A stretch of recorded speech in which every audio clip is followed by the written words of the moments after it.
All right, Bang Bang, welcome to another episode of the Dog Walk presented by Barstool Sports. Special guest today, I'm joined by Ryan Megan from Dude Wipes, Dude Products, actually, right? That's the umbrella. Is that correct? Yeah, it's Dude Products, but obviously Dude Wipes is the breadwinner. That's interesting, right? Because I'm sure there's a whole bunch of corporate marketing strategy and stuff where it's like, oh, we're products, right? They For got sure. more than Dude Wipes, people, just so everyone knows. Absolutely. And then we try to accentuate the dude out of all that. So like you see my hat, so so there's some different layers to that for sure. Yeah, so Ryan, I'm excited to have you on, man. I want to make a disclaimer here to all the stoolies and everybody else who's listening. This is not a shill podcast. This was not bought. There was none of that. Dude Wipes isn't advertising the show. They do other shows in Barstool Yep. universe, but not this one. But I'm just a huge fan of your guys' products, and I'm a huge fan of people who have a great story from Chicago. And I think you guys have that. And I just want to have you on just to kind of shoot the shit about it, man. So this is going to be cool. No, I appreciate that. And I can confirm we did not pay for this spot. We do obviously a ton of business with Barstool, keep that above board. But no, we Eddie reached out and we're happy to be on. So I appreciate it. Yeah, dude. So, I mean, so let's now I know you've told the story a million times, but for the listeners, can you give us a million and one right here? And Yep. how did this thing get off the ground? Yeah, so it's me, Brian, Sean, and Jeff. We're four lifelong friends from Chicago. We grew up in the South Burbs, but after we all graduated from college, we were living together in an apartment in the city, 1506 West Addison to be exact. That's for Chicago people, you know where that's at. Non-Chicago listeners, it's basically Wrigleyville. And we were just, all had regular 9-to-5 jobs, and we just all had entrepreneurial spirit. Every weekend we'd be, doing what normal mid-20-year-olds do, out partying, and as we would say, smashing Miller Lights and eating burritos late night. And we would all talk about like aspirations of like, putting a company together, at some point. So my partner Sean eventually started stocking the bathroom with baby wipes from Sam's Club, and he's like, "You got to try this, as a compliment to toilet paper." He's like, "When you finish, start using baby wipes, and you'll feel so much cleaner, whatever." So we all laughed at him at first, and eventually all of us got hooked. So we get hooked on baby wipes. And at the time, there's only stuff for women and babies, and then private label stuff. There's nothing for guys. So it got annoying, like being at the office and not having, baby wipes on you or flushable wipes, because we surely weren't going to carry around like the bulk packs, to our office. So that's kind of how the conversation got started. We all got hooked on it. Our friends got hooked on it, whatever. And then that was kind of the aha moment that there was nothing out there for guys. So we thought that a couple things. We thought we probably weren't the only guys doing this that stumbled upon this. We would call ourselves and everybody else closet wipers with the flushables, right? And we also thought that, if we could put a funny, blunt, masculine, entertaining spin of a brand around the product, that we could talk current non-users, guys, to adapt the habit as well. So we found a manufacturer who was, believed in the vision. We thought of the name Dude Wipes. Everybody uses the word dude. It's super contagious. It's fun. You use it, in many different fashions or whatever. So that was kind of the name we went with. And the manufacturer believed in the vision. We started off with 4 pallets. We scraped together like 30 grand. So it was like, $5,000 a piece. And then some other family threw in some money, to get those first 4 pallets. And we started slanging those out of the spare bedroom of the apartment. So we threw them on Amazon, and we threw them on like a website, which is hysterical to look at now. It was very rudimentary. And that was back in like 2012-ish is when we first took our first shipment, August of 2012. Chicago people may know we went to North Coast. Remember North Coast Music Festival? Yeah. Mm-hmm. Yeah. So we got a table at North Coast for like $3,500, which we had no business spending $3,500. We thought that, we thought we were so cool and this was just gonna fly or whatever. And it did well. Obviously we didn't make our money back, but we saw the reaction of like, we came out to let people know, we came out first with these individually wrapped wipes because of that situation of being at the office, right? So Dude, yeah. We knew we needed to do the on-the-go version, which were not on the market at that point. So that was the differentiator. So the brand of Dude Wipes was the differentiator, and then the individuals on the go that you could just fit in your pocket, fit in your wallet, nice and easy. A lot of people always say they look like condoms. They're not condoms, obviously. And the black packaging and the Dude Wipes and everything just popped, and we saw the reaction of people like when we'd give them to people, at bars or like at North Coast, like they'd walk away and you would just see the reaction. They would just keep talking and like looking and talking, So we knew like that we were onto something that like, this was the fun brand we needed to create. And we were finding a niche of, hitting the market towards guys that haven't been talked to in the space before. So that's kind of the origins of where it all began. That's sweet, dude. So did you guys all go to the same high school? Me, Brian, and Jeff went to Providence Catholic, and Sean went to Sandburg. Oh, nice. So 3 out of the 4, yeah. But we were all Sean, Brian, and Jeff grew up like literally like within blocks of each other in the same neighborhood. And then I played travel baseball with Jeff. So we knew each other by like age 9 or 10. And then through that, I had met Brian and Sean randomly, but then we all became really good friends in high school. Awesome. Mostly Catholic League boys. It's sweet. Yeah, I like that. Catholic League boys for sure. Yep. And then did you all go to college together? What college you guys go to? I went to a small school, Benedictine in Naperville. Okay. Yeah. Brian started off at Illinois State playing on a baseball scholarship, then transferred to Truman State.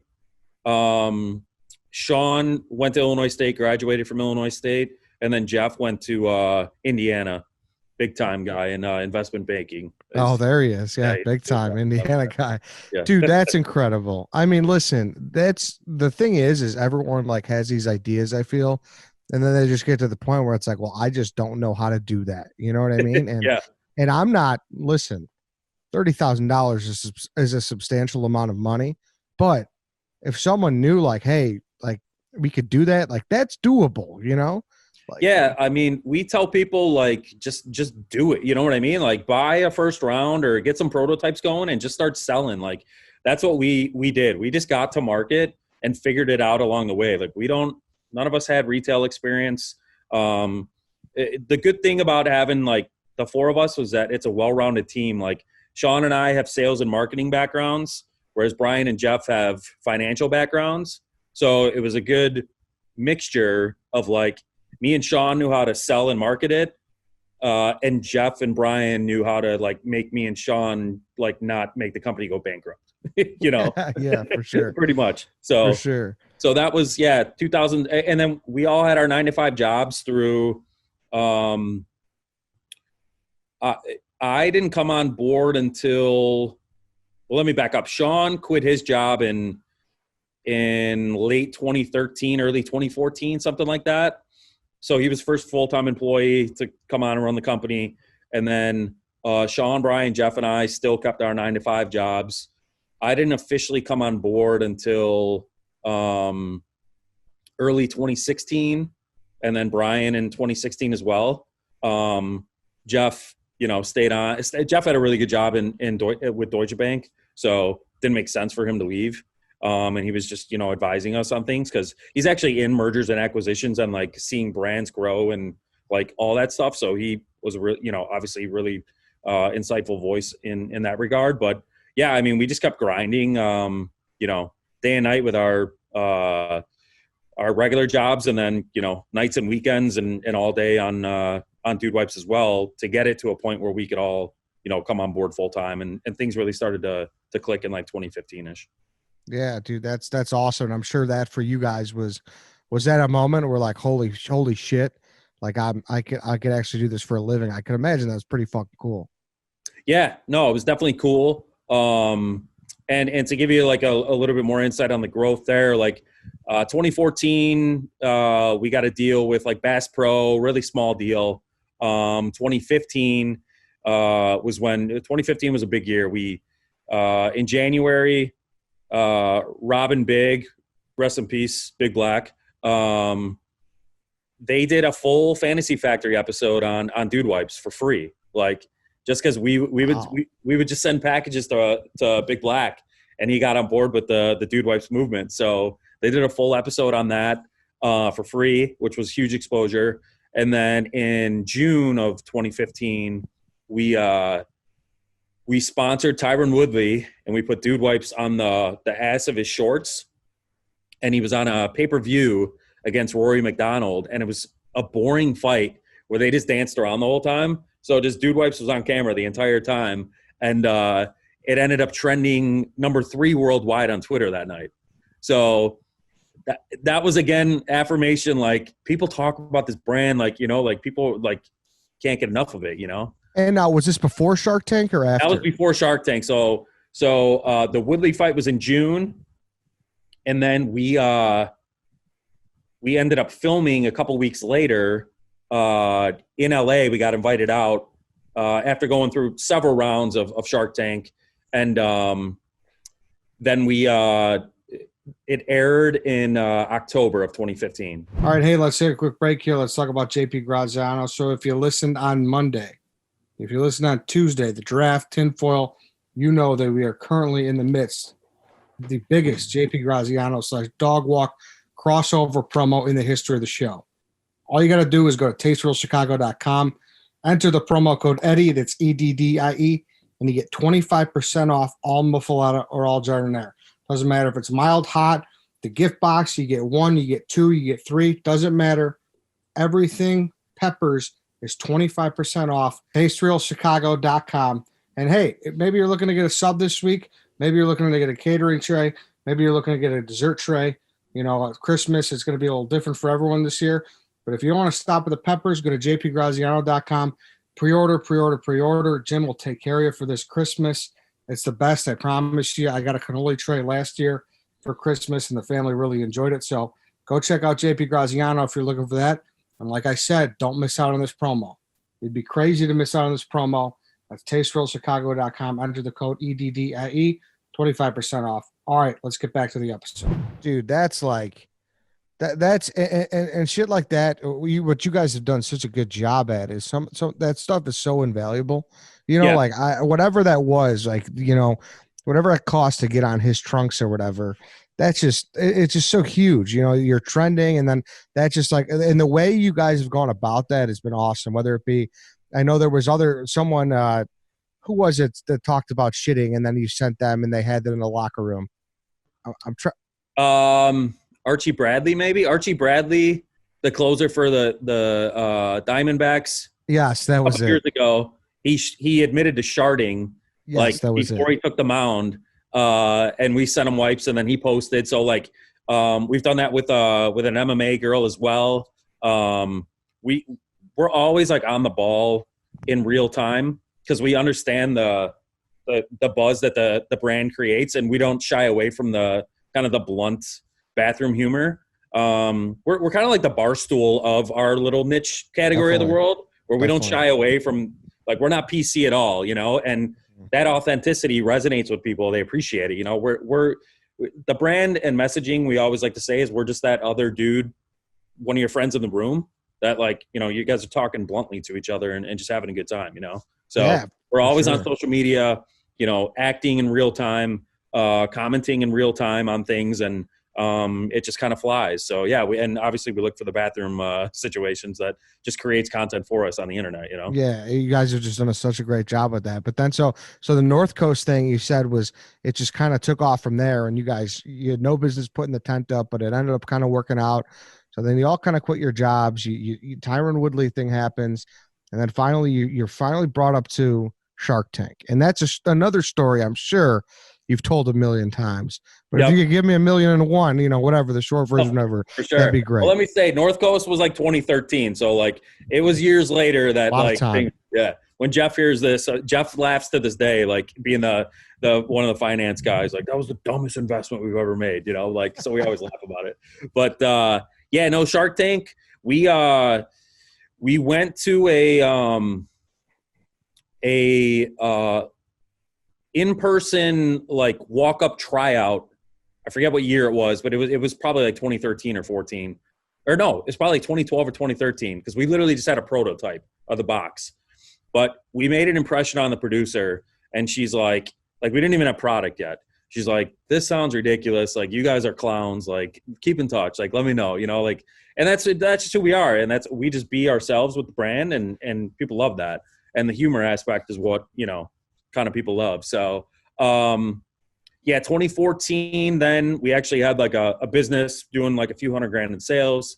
And we get we get decently far, and they're like, we love you guys. This isn't an absolute no, but like, just keep in touch. Like, this was like the fall of say this was the fall of 2014. So they're like, let's touch base again in the spring. So we touch base in the spring, and thank God we got a nationwide Kroger deal the spring of 2015. That was our first nationwide retail deal, like 1,200 stores, 1,200 Krogers across the country.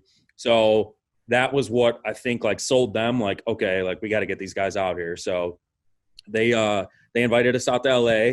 And was it like crushing for you guys though when you couldn't get on the first time? Was this seen as like, oh fuck, like, well, this is a huge opportunity. We're so close to the goal line, but we just can't get there? Or was it like, well, you know what? Like, honestly, we always just had like faith, like it was going to work out at some point. We were like so entranced, or whatever you want to call it, with like the product and the business, and that like guys were going to adopt this and the world was going to accept this, that like we thought that Shark Tank would be a cool vehicle, but we didn't see it as like the end all be all, So, and I think somewhere deep down, we probably all thought that we'd eventually get on there anyway. So, I don't know, call it like the drunk entrepreneurial, like believing in your own idea type thing. I don't know what it was, but, we all just like felt that it was going to make it one way or another.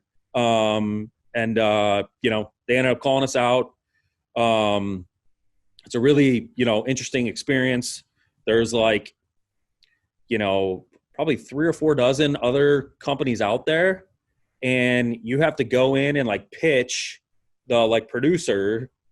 So what they do is they give you like how like everyone walks out with that like minute spiel that like seems rehearsed. Yeah. Mm-hmm. Yeah. So that's like given to you by the producers, and you like, you run through that a million times, so you have it down pat. So you have to go through that. Oh, so they make that too? You guys don't even the contestants don't you even like kind of like massage it and script it together. Okay.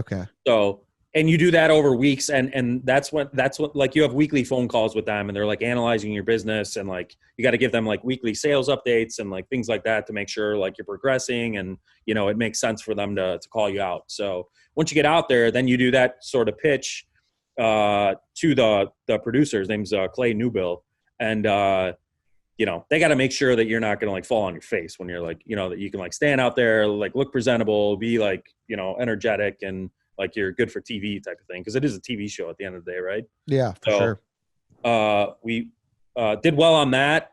And funny little wrinkle is that they told us that Ashton Kutcher was a guest shark. Like the day we were supposed to pitch, like they're like, you guys made it, like you're coming to set tomorrow. And, Ashton Kutcher's going to be here. We're like, dude, we're going to get Mark and Ashton to, team up, and this is going to be ridiculous, Fuck yeah. Get the big Bears fan. We're going to get an insult. For sure. Exactly. Yeah. I almost wore I was tempted to wear a Walter Payton shirt, like under my shirt to lift up and be like, hey, Ashton, WP, and sure. So we get to set that day, and they make us wait in the green room all day, like for whoever it was, like scheduled us as like, so they try to get like 8 really good pitches in one filming day, because that will give them 2 episodes, because there's 4 pitches per episode that goes to live TV. So, but they give 10, they send 10 people per day to film, just in case a couple people suck. So they schedule us 10th. We're like, who's in charge of TV here that doesn't want dude wipes in front of Ashton Kutcher that made Dude Where's My Car? you know? Yeah. And it turns out that everyone else's pitches took so long that we didn't go that day, and Ashton was gone. So we were pissed. Oh, that sucks, Yeah. dude. We were pissed. So I think that was a blessing in disguise because that like kind of took all the nerves away and put like a little chip on our shoulder. And we went out there the next day and we were first to go. They're like, we promise you're going to be first tomorrow. We're like, all right. And so we went out there the next day. We were first. And it's interesting. We were literally in there for 90 minutes. So you do your like minute spiel and then it's Q&A. And we were lucky because we had 3 people in there. But like the Sharks don't care, dude. Like the editors do a great job of making it look like a seamless conversation, but it's no holds bar in there. Like Mark is asking you a question. Mark wants to know what he wants to know, and he wants to know now. You know, Mr. Wonderful, same thing. You know, Kevin, Robert, you know, whoever else was in there. So that's a little unknown fact that people don't like. They edit that down to like 10 minutes. You can be in there for a long time. 90 minutes, dude. That's a fucking like.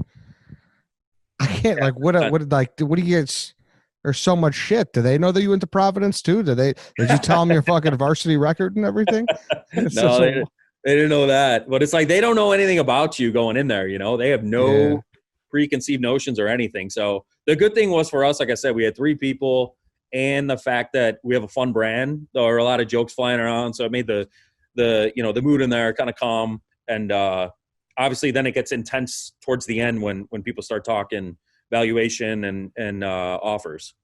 Yeah, and like I feel like the people who do the worst are the people that come in that are so convinced and they act like they know, like this is the next big thing. Like you guys just kind of went in loosey goose. We're like, hey, we're dudes. We got wipes. Yeah, hop in. You know. No, for sure. Yeah, and our opinion was too that worst case scenario, we're probably going to be good TV because of the product concept and the name. So like at the very least, we're going to get some some marketing and exposure. And at the end of the day, like what I tell people, like we'll get approached by prospective Shark Tank companies now, and I'm just like, hey, just be yourself, and then B, it's only 5 people in the world. That's only 5 people. That's only 5 people's opinion. So it doesn't work, you know. Like the guy that invented Ring, got turned down on Shark Tank and sold Amazon for a B. So yeah. Shaq was involved with that or something, right? I think what's his name? The dude that owns Virgin Airlines. Oh, Richard Branson. Yeah. Branson invested by himself after Shark Tank. He wasn't on that episode, and then it went wild. Yeah, and then the dude ended up being a shark himself on there. So yeah. But crazy, so I don't know have you seen our episode or no? Yes, I have. Oh, okay. So it's an interesting episode where we got offers from Mr. Wonderful and Robert. Mark was out like pretty early, and then we went back to phone a friend, Brian, talk about it, and we decided to come out of there and try and pair Mr. Wonderful and Robert together. They ended up getting super greedy, wanting like 30% together, blah, blah, blah. Jeff did a nice job and countered with his own money to be like, let's meet in the middle at 8.5%, and I'll bridge the 25% to 28.5% myself. And Mark just got like so like annoyed that we were still talking that he's just like, he literally said, fuck it, I'm in, let's go, and he stands up and we're like, yeah, let's do it. Next thing you know, we're dabbing it up with Mark and we got our guy. I mean, that's what we wanted. Yeah. I mean, listen, like, Mark's the guy, right? Like obviously they're all great. They all have their different expertises, but like Mark's the dude on the show. Definitely the dude. Yeah, no, that's who we wanted. And, it worked out great. I mean, 2 weeks later it was on, out of nowhere, my phone's blowing up. Like 2 weeks later, all our phones blowing up. Like, did you see Good Morning America? See Good Morning America? Like, what? No. And Mark's on, like, talking about us on Good Morning America. Like we're going to be the next company that blows up. So we're like, all right, we'll take that pub, That's sweet, dude. So how's it been since then? Was it the big thing that puts you guys over the top? How do you view how everything went since then? Yeah, no, it's great. I mean, you have to still have the mentality that, like, like there's a ton of work that, like, our mentality was that's when the work just starts, like some people will be like, think you get on national TV like that, and which is awesome, but like, and think that things are just going to fly and you could kick your feet up. Like, no, like we were only in, you know, barely in 1,200 stores nationwide. We had a decent Amazon business. And, our goal was to be in, retail all over the place. So we knew we had to, work our ass off from there on out. And it's a great credibility barometer for people when you walk into a room with buyers at Walmart or wherever you're talking, Target, and they know you're on Shark Tank and you can give that story, and they know Cuban's a partner with you. That helps a ton. There's no doubt about it. But at the end of the day, they still want to see sales. They still want to see results. So it's just grown from there. So year by year, we've been able to execute on our vision with coming out with more products, and building the Dude Wipes brand and Dude Wipes itself. Now we have multiple scents out there. We have multiple different quantities, and there's a whole retail game that you play that works on brick and mortar shelves, and then multi packs, on like Amazon and things like that. Now we're in over 15,000 stores nationwide.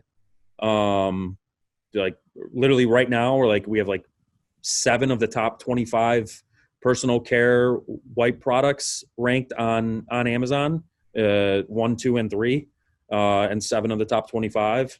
And things are crushing. That's great, man. And is it really like that though? Where in this case it's Cuban, but the Shark in general, like did a whole new world just kind of open though? Was there a lot of resources kind of that just popped up out of nowhere? What was like the biggest holy shit moment? Did you have that where it's like, wow, like this is what you get when you get access to Mark Cuban? Yeah, I mean, yes and no, you know what I mean? Like it's like I said, I don't think there's a true way to quantify what it does, but it helps. But at the same time, it's like we still heard no a bunch after that. Like at the end of the day, like buyers at the retail level, we're talking, Target, Walmart, Kroger, Safeway, Albertsons, whatever, Mariano's. They, at the end of the day, like their own jobs on the line if they bring something in that doesn't work. So we were still a little bit we still had to prove the concept out of just flushable wipes in general, and guys wanting to use it. A lot of people were skeptical that guys would do that, as it may have seemed like a few years ago like metrosexual or whatever, like, and we never thought about it that way, so we still had to prove ourselves out. So in a way, it was unbelievable, and it still is, and it helps the brand tremendously. But at the same time, like like us as the founders group, like we still had to do the work and prove it out. And to this day, like it's what have you done for me lately? And if your sales aren't there, you can easily get kicked out. But we, fortunately keep, growing and growing and growing. And, partially by doing business with you guys and Stooley's backing us and stuff like that, which we love. That's how the brand keeps growing and getting the word out there about the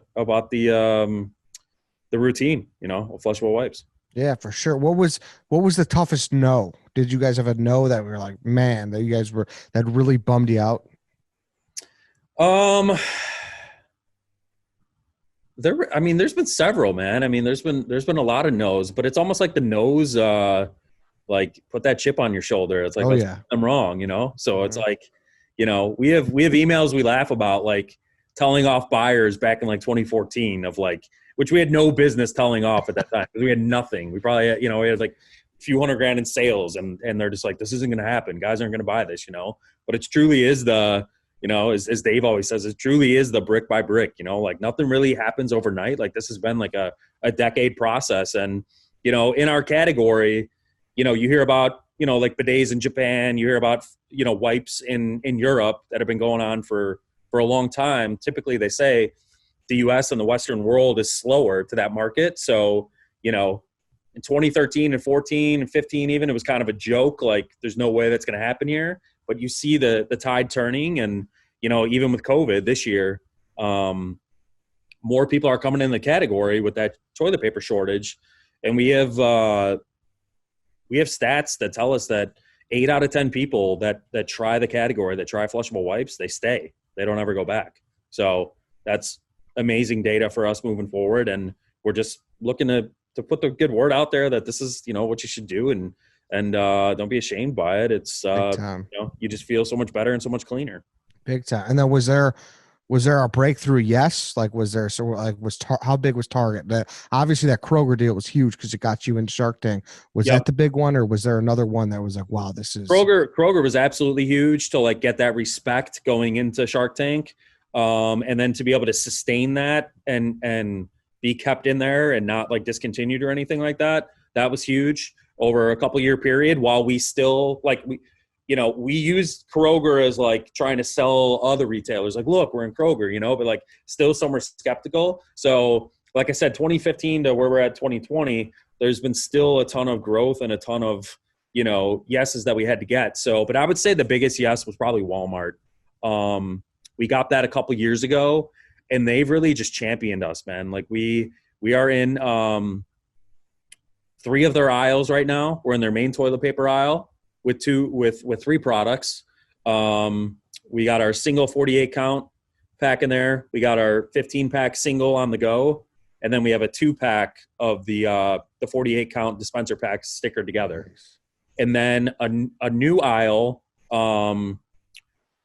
which sells like a bunch of different wipes in general. They sell baby wipes. They sell Fem High wipes. They sell generic wipes. And then they also sell flushable wipes over there. We just got in that with our Mint Chill about 2 months ago. And that's just flying. So that's really huge. And we've been able to piggyback off of the success in aisle 1 to get to aisles 2 and 3 over there. We're in the camping section as well. That's awesome, dude. Like, just the way it works is so interesting. And I think to most people it makes sense, obviously. So you're going up and you're getting in front of all these companies and being like, hey, you guys should carry dude wipes. But they're like, well, we need to make a profit. Shelf space is still valuable. Yep. We don't think you guys are worth it yet. So that's such a cool game. That would be a cool industry, I feel. It's a crazy animal, man. Retail is, especially too. The downfall is that retail works in what they call planograms. So they set their shelves with however many X products they're putting on those shelves for that category. And there's only one buyer that makes the decisions for that section. And they only do that once a year. So if you get a no, you got to wait a whole year. So like, wow. That's like some fucking strict ass boards, like you're trying to be a dental hygienist or something. You got one shot. for sure, man. So that's crazy, dude. For sure. So damn. We the Walmart deal came through in a pretty cool way too. It was through a summit called the U.S. Manufacturing Summit, where they invite just companies that make products in the USA. And we got our yes through that for a test, crushed the test, and then we are killing it now in multiple aisles. So they've made us like their poster boy of the U.S. Manufacturing Summit to be like, you can get in here, and you can be successful. So it's been really cool. That's awesome. And you guys make them in Chicago too, or no?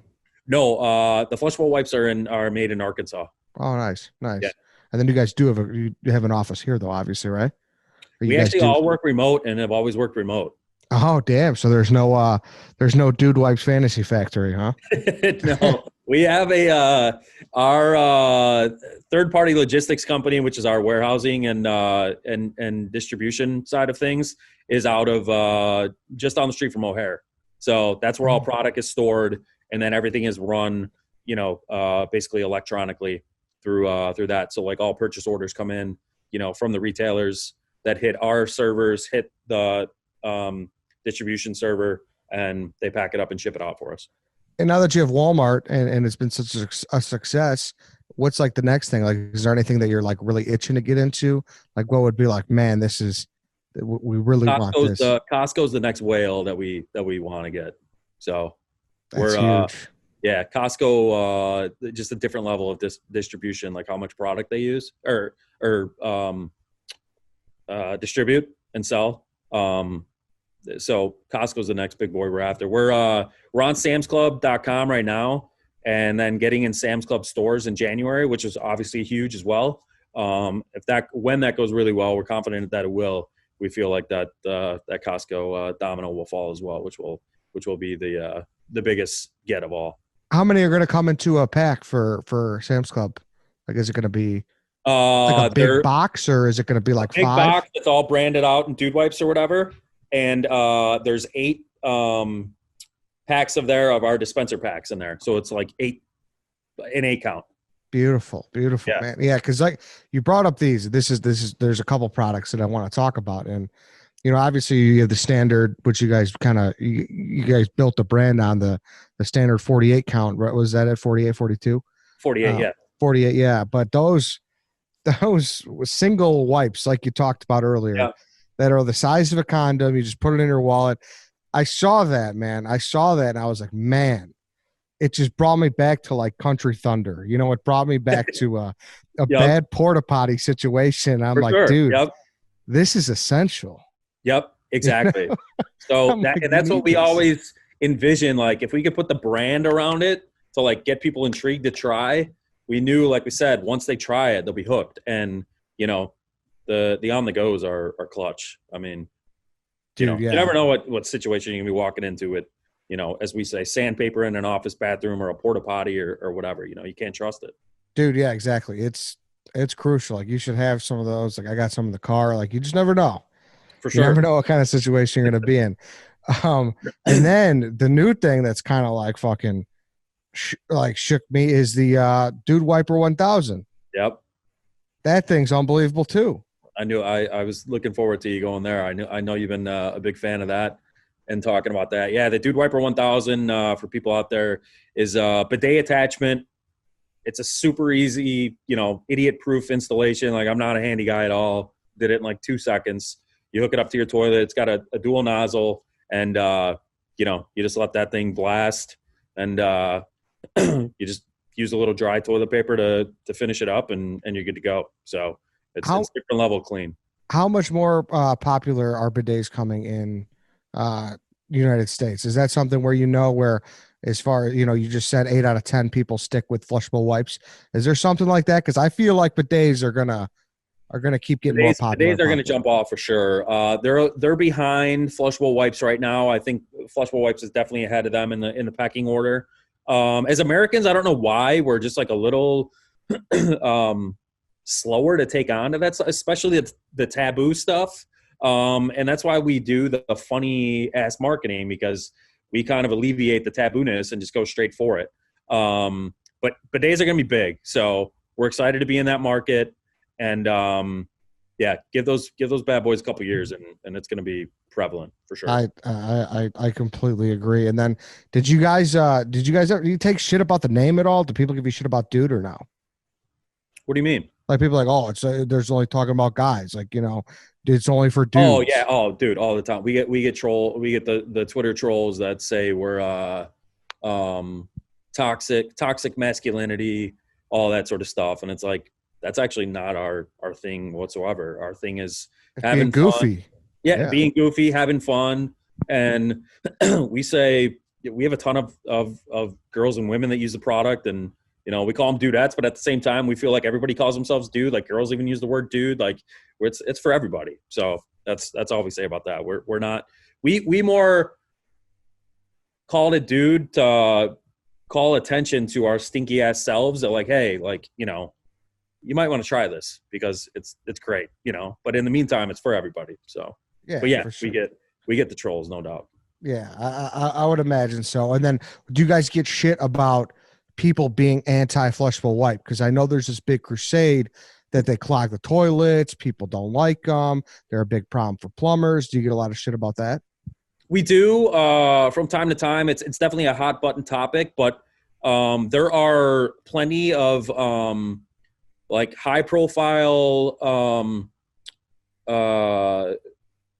situations that happen in the court system over the last couple of years, plus very respected studies that in what they call like a fatberg is like a bunch of different sewage tied together or whatever that's potentially clogging a pipe or whatever. Like 2% of the consistency of that is been proven, 2% or less has been proven to be flushable wipes. The rest is uh, paper towels, baby wipes, which are not flushable. Baby wipes are not flushable. Feminine products, just a bunch of different shit. People, dropping like wet ones in there, like those aren't flushable. Like, so flushable wipes get a bad rap and are taking the rap, but they're winning in court cases, and scientific studies are showing that it's not the case. And the best part is that technology moving forward is only getting better with how quickly they break up. So no, we're not worried about that at all, and they're not an issue. Gotcha. I was actually I did an internship in 2015 at the Howard Stern show, and at the time there was an article that came out that was like, of excess. I'm sure you probably remember the article. New York said, Yeah. New York. Yep. What was the exactly thing? They had a number of how much it was clogging it. I forget what it was, but yeah, like New York. So, New York and California are like, it's huge hot button issues out there. And I think it's one of those things where like plumbers have jumped on board to like be like, oh yeah, those had to be the flushable wipes. Or how do you know it's a flushable wipe? You know what I mean? Like, if you have a pile of shit and like all this different paper and stuff, you're telling me you can be like, that's a dude wipe right there. Like, there's no way. Yeah, for sure. And so whatever, it was this big article, and I was like, man, this is a great opportunity for a great prank call. So I wrote this prank call about how we need to call people and ask them what kind of shits they're taking, and what are you using, or what kind of wet wipes you using. So I wrote this call. It actually got approved, and it was voiced by a comedian. He passed away since. His name's Ralphie May. He voiced it, and Howard aired it, so it was actually pretty funny. It was that's awesome, man. just like it was like fucking with people. It just so whenever I think of flushable wipes, it's just, I guess I got a personal connection, I guess, because that was pretty cool for me when I was doing that. No, for sure, dude. But yeah, this was fun, man. Thanks so much for doing this. And you're involved with Barstool in so many ways. So you're at the Barstool Classic, and then what else do you guys do with Barstool? Barstool Classic. We do stuff with PMT. We've done Grit Week. We were actually the original sponsor of Grit Week back in the day, a few years back. Like the first time they went on the road. So that was pretty cool. What else are we doing? Different podcasts and stuff. I know we've done some Redline Radio stuff. Spitting Chicklets. We did the hot dog eating contest over the summer. Oh yeah. Barstool Outdoors with YP.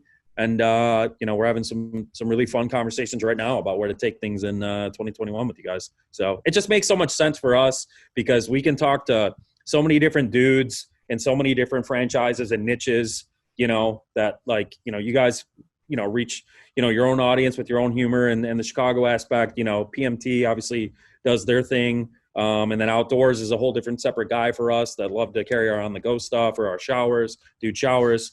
And then the golf, because we sponsor Jason Duffner.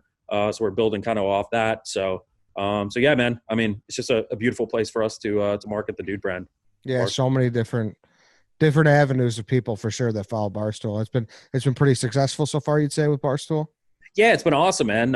It just, expands our funnel of people and getting them on board and aware of the product. And, the best part is now being in, having the huge national distribution that we do. It's, they may hear it on a podcast or whatever, but, maybe like a week or two later, they see us in Target or they see us in Walmart and they're like, oh yeah, I remember that. And they pick us up. So it's been great. And then we're all over Amazon as well. So super easy, in the Amazon and virtual, .com world we live in with people shopping, sure. Super easy. And actually, sorry, I just kind of hit me too. Was it the pandemic? Was it really just everything just soared? Like, were you having trouble filling shit? Like, was it crazy? It was nuts, man. I mean, it went to a different stratosphere. I mean, the POs that Amazon were placing was absolutely wild. And all of our brick and mortar partners too, like Walmart, Target, and all that stuff. So we were able to increase our capacity by about 40%.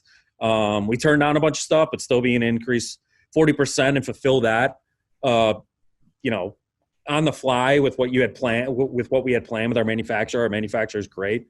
So they were, they did a great job for us doing the best we could. And while, certainly we couldn't fulfill everything that we wanted, we still crushed it, and round two's hitting right now. So, but like Charmin and Cottonelle they've been struggling to fulfill. So we've been able to take advantage of that. Like we'll see a ton of pictures online right now, like Target, for example, where it's literally just dude wipes on the shelves, and people troll us online. They're like, yeah, that means they're buying everything but dude wipes. It's like, well, if you want to see the POs, we'll send it to you. That's fresh stock right there, buddy. And they're flying off the shelf. So it's been crazy. So it's just taken us to where we know we're going to get, like in a quicker fashion, because like I said a few times in the interview, once they try it, people stay, and like, this makes me feel so much better and clean. So it's been great. Yeah, no, that's awesome, dude. It's great story. Always love hearing that, especially from Chicago people. So this was fun, man. Thanks a lot for hopping on. No, thanks, Eddie. I appreciate it, dude. Awesome. So, and then anything else you want to get to? Anything to mention? I don't know when this is gonna air. Yeah, I'm unsure too, so we'll see. Yeah, I was gonna say we have a 30% off sale going on, but like through December 1st, but on our website. But if this airs after that, it's all good. Yeah. I was just gonna say big shout out to you and you guys for being on in the Mint Chill commercial as well. Oh, that's right. Yeah, dude, that was a very cool experience. We did a commercial with you guys. Yeah, no, it did very well, and people were loving that. So got a ton of views, and people just laughing their ass off at it. So yeah, that was fun, dude. That was a good time. So yeah, this was fun. Ryan, thanks for doing it. Go support Dude Wipes. That's it for today, everybody. Thank you for listening. We'll catch you next time.